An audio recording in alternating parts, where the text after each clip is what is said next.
امریکی ایوان صدر وائٹ ہاؤس کے سامنے یادگار تصاویر بنانے کا دل تو سب کا کرتا ہے، لیکن کیا آپ وائٹ ہاؤس کے بارے میں جانتے ہیں کہ اس کی تعمیر کیسے ہوئی؟ بتا رہی ہیں آسیہ صدیقی اپنی اس رپورٹ میں۔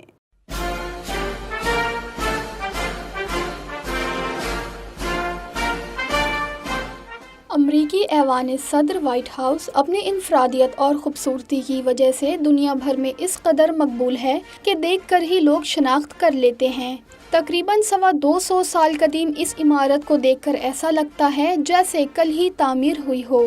سب سے خاص بات یہ ہے، جو شاید سب کو معلوم نہ ہو، کہ 226 سال قبل 1792 میں اس کی تعمیر شروع ہوئی، لیکن اس کی تعمیر آسان نہ تھی۔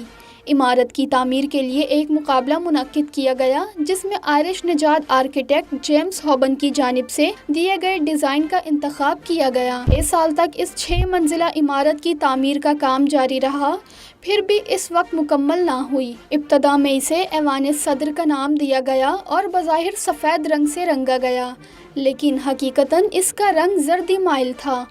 اس کی دیواریں چونے کے پتھر سے تیار کی گئی تھیں۔ یہ دیواریں سردیوں میں منجمد ہو جاتی تھیں اور ورکرز کو موسم کے اثرات زائل کرنے کے لیے اسے وائٹ واش رنگت دینا پڑی تاکہ رنگ ہمیشہ فریش رہ سکے۔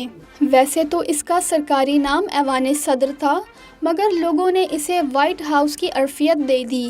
1800 میں امریکی صدر جان ایڈمز اور ان کی اہلیہ اس ادھوری اور نامکمل عمارت میں منتقل ہو گئے۔ 1814 میں برطانوی فوج نے امریکہ پر حملے کے دوران اس عمارت کو آگ لگا دی، جس کے بعد اس کی مرمت کی ذمہ داری جیمز ہوبن کے ہی سپرد کی گئی۔ 1818 میں اسے اصل سفید رنگ سے رنگا گیا، مگر 1901 سے پہلے تک اس کی عرفیت کو سرکاری حیثیت نہ ملی تھی، جو کہ مین تھیوڈور روز والٹ نے دی، اور پھر 1901 میں انہوں نے ایوان صدر کو وائٹ ہاؤس کا نام دیا۔